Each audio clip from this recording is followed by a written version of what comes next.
Alhamdulillah sehat ya. Izin, saya mau ke Mas Suryo dulu dari Gelora. Ini sebenarnya kenapa sih? Apakah memang masa lalu yang belum kelar begitu sehingga ada penolakan dari Gelora terhadap PKS untuk masuk ke dalam koalisi Prabowo Subianto?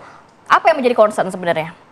Iya, saya kira entah dari mana ya narasi yang dibangun bahwa Partai Gelora secara keras menolak PKS masuk ke dalam koalisi. Kan Pak Sekjen yang ngomong. Pak Sekjen berbicara tentang bahwa yang bermasalah jika PKS masuk adalah PKS dengan dirinya sendiri.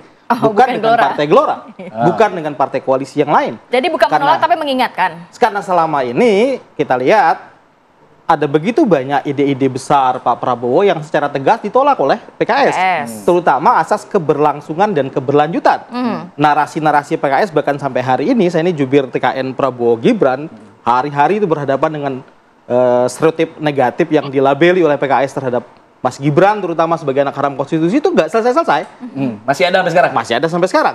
Artinya PKS akan bermasalah dengan dirinya sendiri. Dengan basis masanya, dengan idenya tentang perubahan, sementara di sini berbicara keberlangsungan.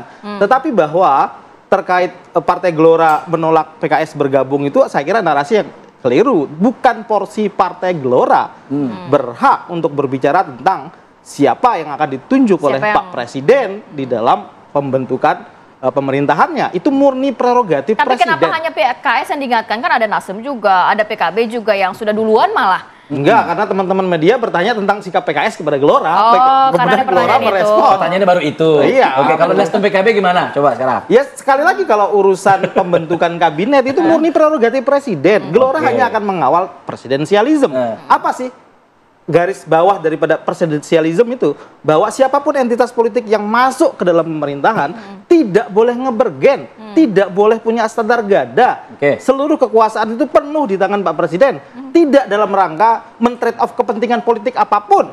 Bahwa semisal Pak Presiden Prabowo punya program IKN, kemudian harus di-trade off dengan di sebelah bahwa dia akan mengamankan jalannya pemerintahan. Tapi maka kan beberapa program Pak Prabowo harus dianulir. Tidak boleh seperti itu. Kawan jadi kawan biasa. Pak Prabowo juga masuk ke dalam pemerintahan Pak Jokowi. Ya biasa saja. Justru, sebelumnya juga. Ya justru itu yang diingatkan oleh Sekjen Gelora.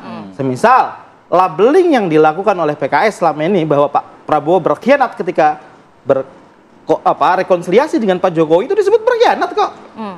Kan begitu. Sementara kalau bagi kami sekali lagi bukan porsi Partai Gelora untuk untuk bisa mengatur-atur siapa yang ditunjuk oleh Pak Presiden.